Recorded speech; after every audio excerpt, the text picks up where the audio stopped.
Sí, estamos frente al Hotel Ibis. El Ibis fue el que, a donde llegó la bomba, inclusive estamos viendo dónde fue realmente el despido. No logramos, en realidad hemos estado viendo acá distintas personas que nos están acompañando. Yo les voy a mostrar un poquito atrás de la estación. Aquí está área está muy custodiada porque está logísticamente es justamente el epicentro de mayor movimiento de personas en estos momentos. Se va a ver aquí la estación de metro por atrás, o sea, la estación de trenes. A ver, un segundito, les voy a tratar de cambiar la cámara. Ahí están viendo, alcanzan a ver un poquitito la estación de trenes. Sí. Ya, perfecto. Entonces, eso no es la destrucción, se parece que fuera como una especie de... Y por el otro lado, les voy a mostrar el hotel, que es por donde habría pasado. Y nosotros seguimos tratando de investigar, estamos con la otra parte del equipo de Canal 13 justamente. Hemos tenido muchísimos problemas porque hoy día la ciudad realmente está controlada, claro. No hay permisos para nadie.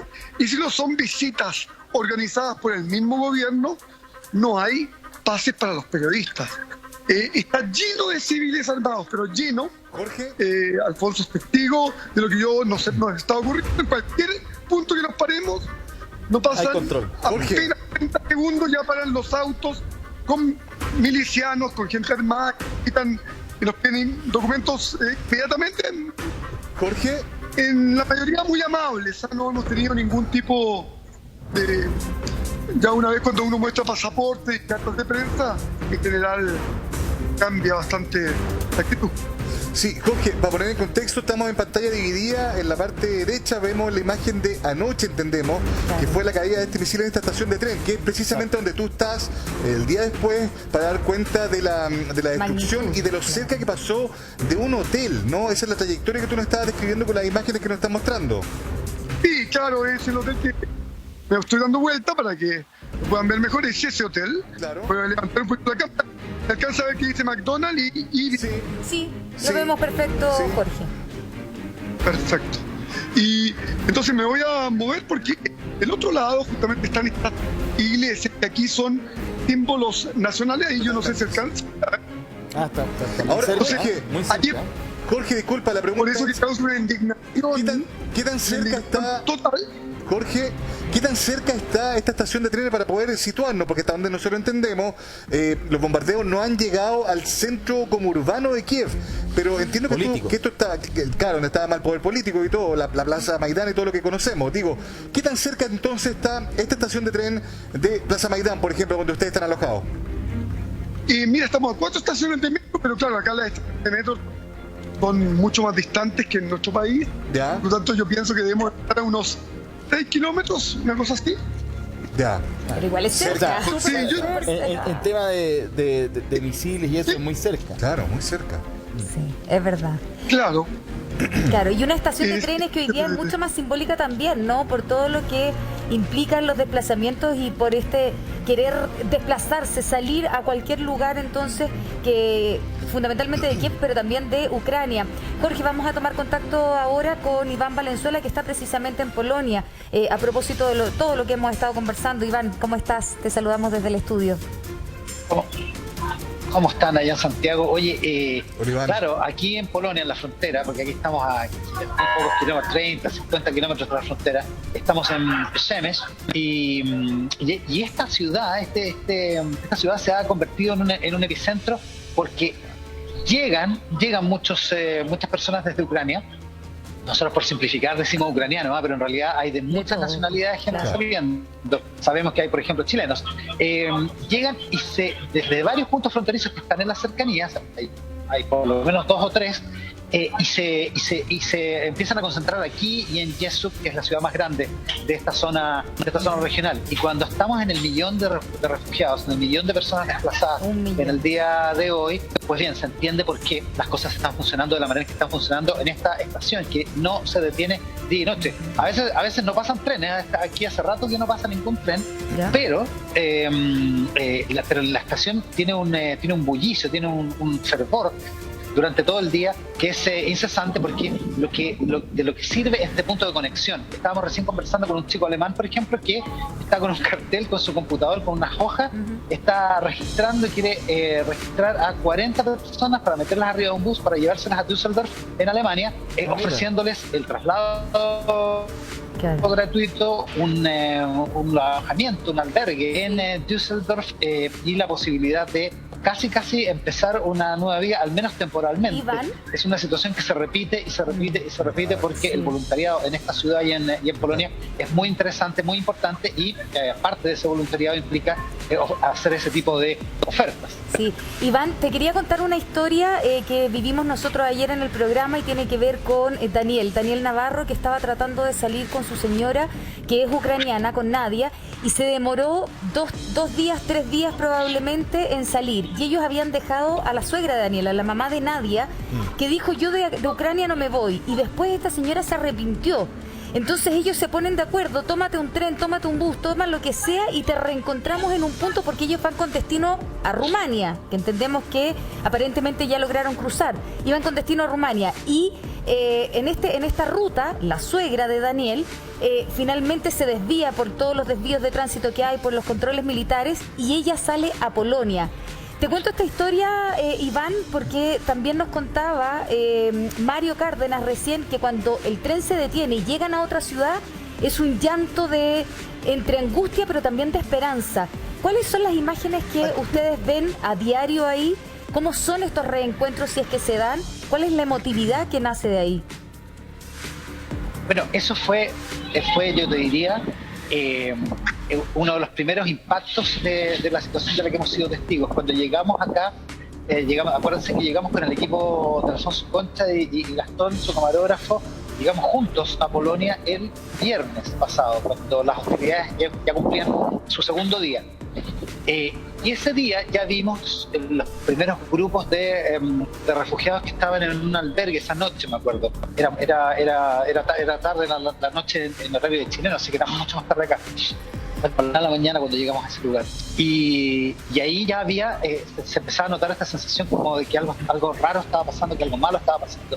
Y el día siguiente fuimos al puesto fronterizo, Borchowa, en ese caso, que es un puesto fronterizo muy grande, y esa fue la primera vez que vimos a la gente cruzando a pie por el puesto fronterizo, y que en ese momento las autoridades de Ucrania y de Polonia estaban dándole prioridad y dejando pasar a las personas que tenían a alguien esperando al otro lado, que tenían a alguien esperando en Polonia. Entonces era impresionante ver, eran como grupos así, como no sé si hordas, pero grupos grandes de hombres, básicamente de hombres, que esperaban básicamente a sus familias. Era súper emocionante porque además veías a niños que divisaban a sus papás, claro, y empezaban a correr, o que se les llenaba la cara de alegría porque estaban viendo a alguien del otro lado. Justo viene un tren. Junto con eso, la otra cara del asunto del desplazamiento, del cruce de la frontera, es el alivio. Espérate, que no le escuchamos nada porque viene llegando el tren.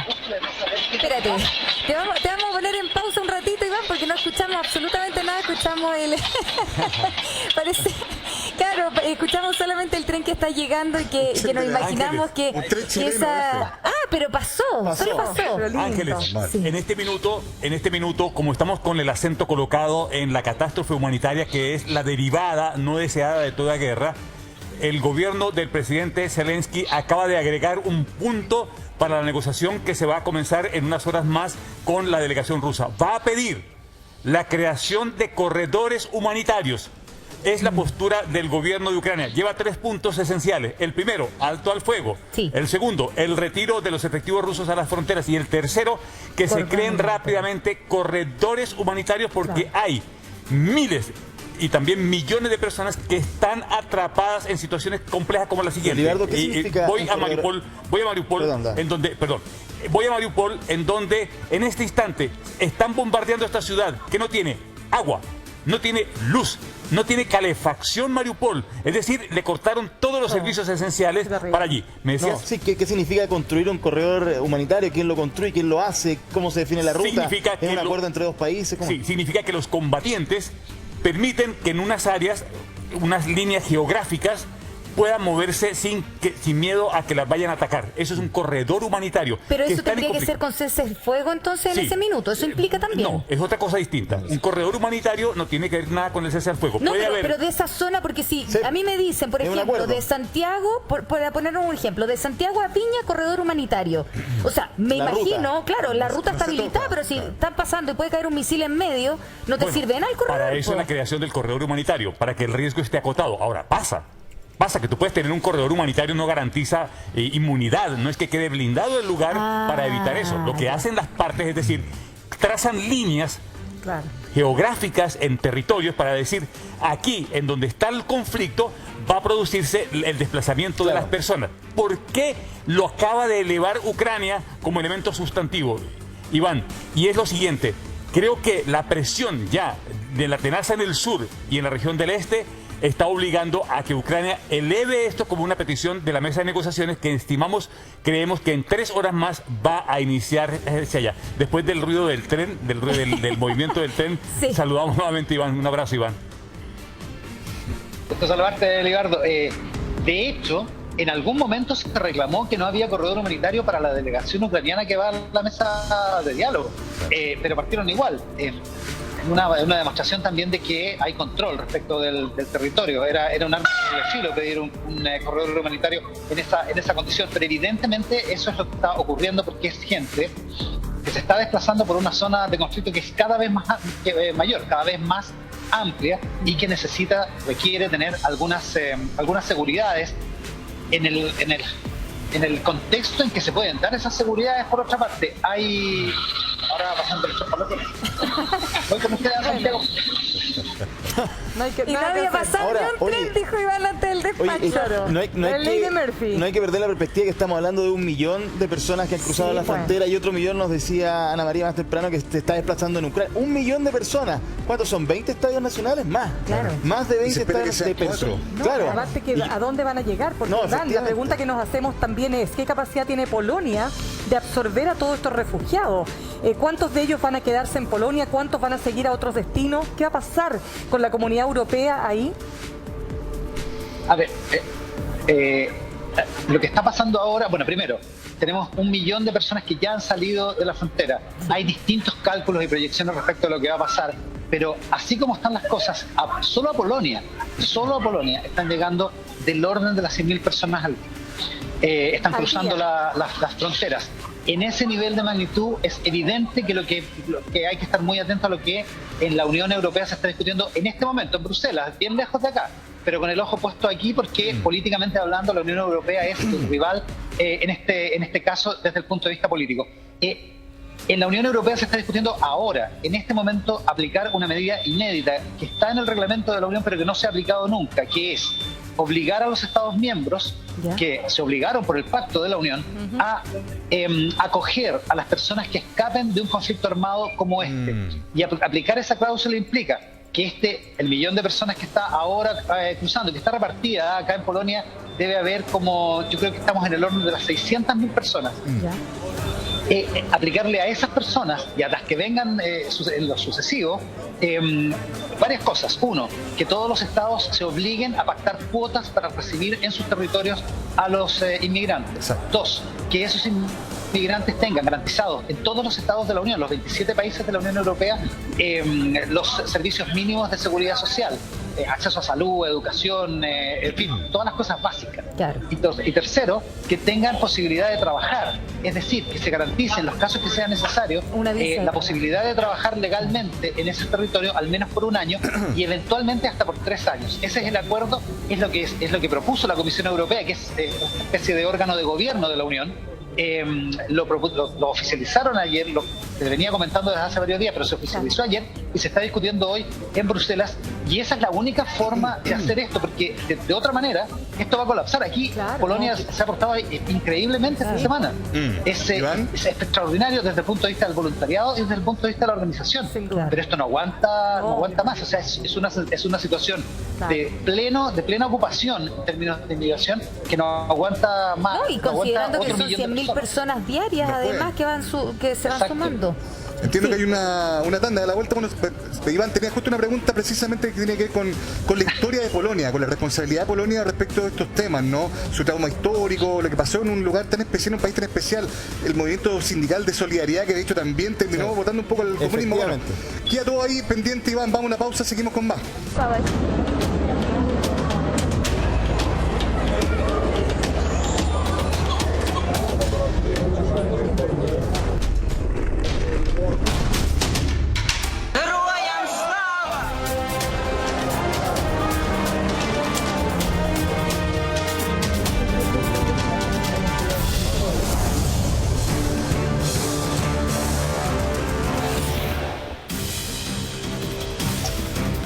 Ya, estamos de vuelta, Iván. ¿Cómo estás? Ahora sí retomamos, espero que no pase ningún tren para poder preguntarte lo que había quedado un poco enunciado antes de la pausa comercial. Esto de que esta como misión histórica que tiene Polonia, más allá de la situación geográfica que es frontera, hay algo que los llama, y de hecho también es tan doloroso, quizás por lo mismo, estas acusaciones que se han escuchado en la última hora de que habría una suerte como de sensación de segregar un poco a los que están tratando de salir o llegar a Polonia, derechamente acusaciones de racismo. No sabemos si es verdad, si es parte del relato de la mitología también de la guerra. ¿Qué nos puedes contar tú, Iván?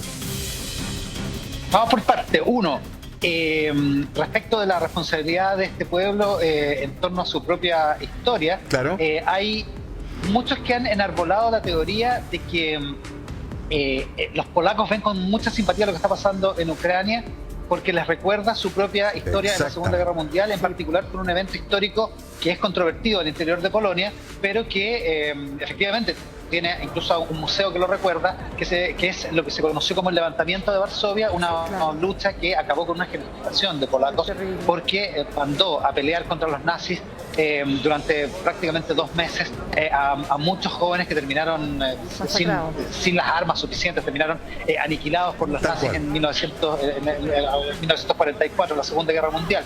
El levantamiento de Varsovia sería, de alguna manera, tocaría con el espíritu de lo que está pasando en Ucrania, es decir, la lucha de David contra Goliat.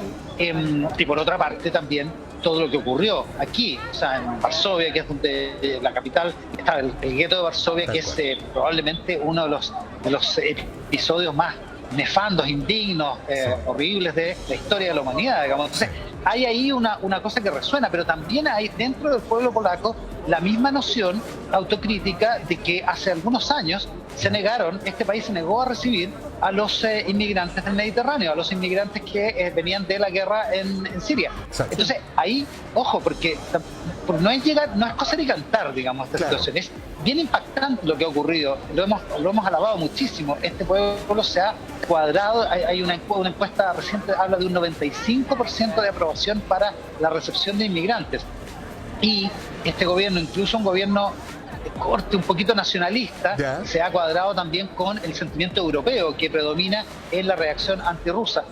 Pero, ojo, porque también ha habido esta otra cosa. Y eso subyace de alguna manera en un episodio que ocurrió aquí afuera, afuera de esta estación en Przemyśl, donde un grupo de ultranacionalistas, acá los conocen con un término en polaco, que por supuesto yo no puedo decir, que equivale a hooligans, digamos, son como los hinchas de fútbol, que son ultranacionalistas de muy poco capital cultural y social, en fin, con unas características bien especiales, y que intentaron agredir a algunos inmigrantes de raza negra, y también intentaron agredir a algunos voluntarios, que hay muchos acá, de una ONG que precisamente se preocupa de atenderlos. Además, no solo eso, dijeron que ellos eran como una especie de guardianes de la frontera, lo que es increíble, porque sugerían que este grupo de guardianes de la frontera estaba de acuerdo con la policía. Bueno, la policía de la ciudad, que está súper apoyada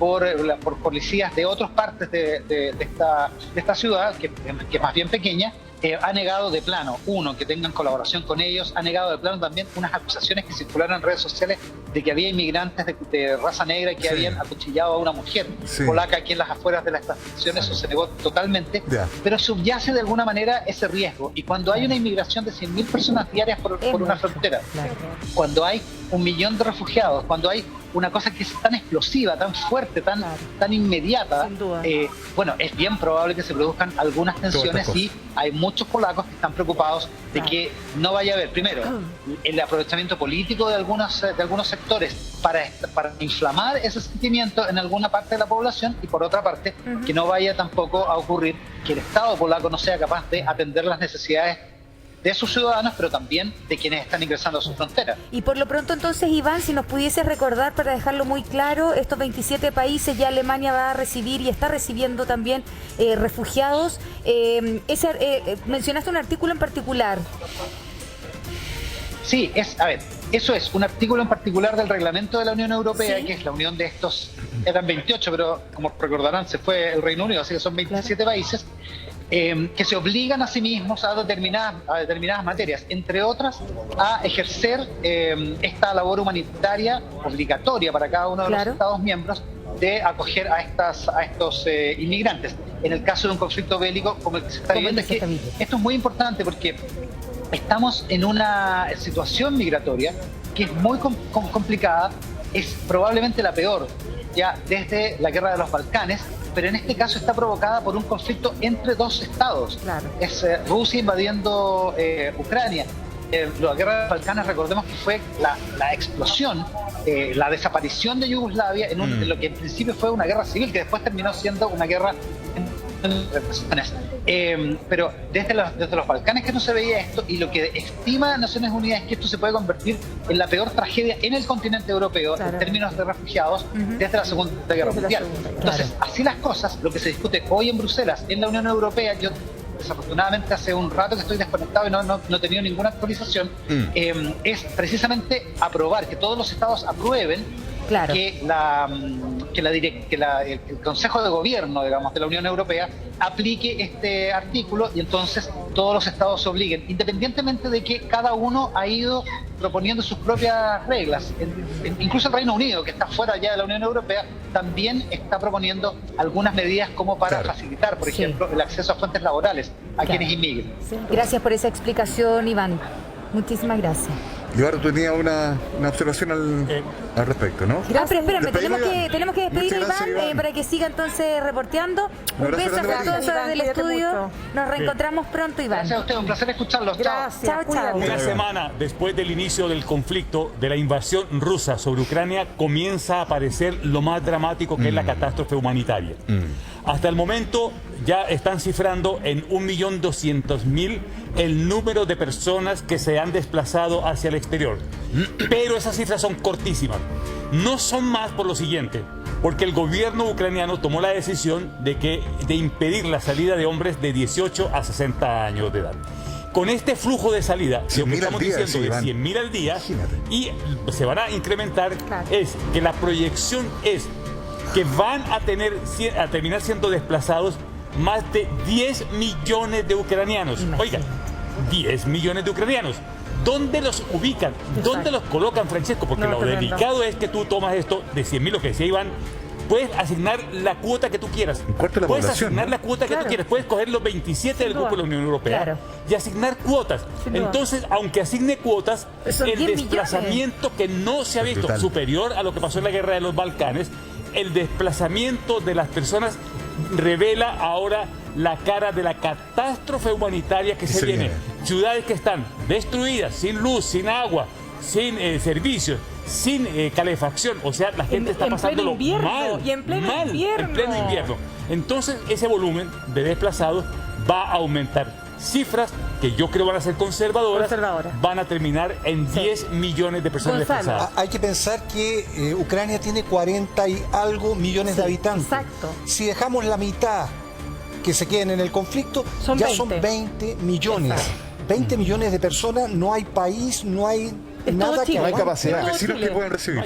Es todo Chile. Ahora, y el problema con las cuotas Ligardo, entiendo que es un tema que se discute profundamente en términos de Unión Europea, es que las cuotas no se respetan, porque el migrante no necesariamente quiere hacer caso a lo que significa, mira, a ti te podemos aceptar en tal país, porque piensan también, como migrantes que son, en qué trabajan, qué es lo que saben hacer, dónde me conviene ir, dónde creo que mi familia puede estar más lejos de otro conflicto, y eso genera roce entre países, que termina siendo económico, y hace que justamente muchas de estas personas no solamente no lleguen a un destino, sino en el que están después sean rechazados porque no alcanza la residencia, que es lo que busca todo migrante en el corto plazo. La calidad de refugiado de todas maneras tiene otra condición.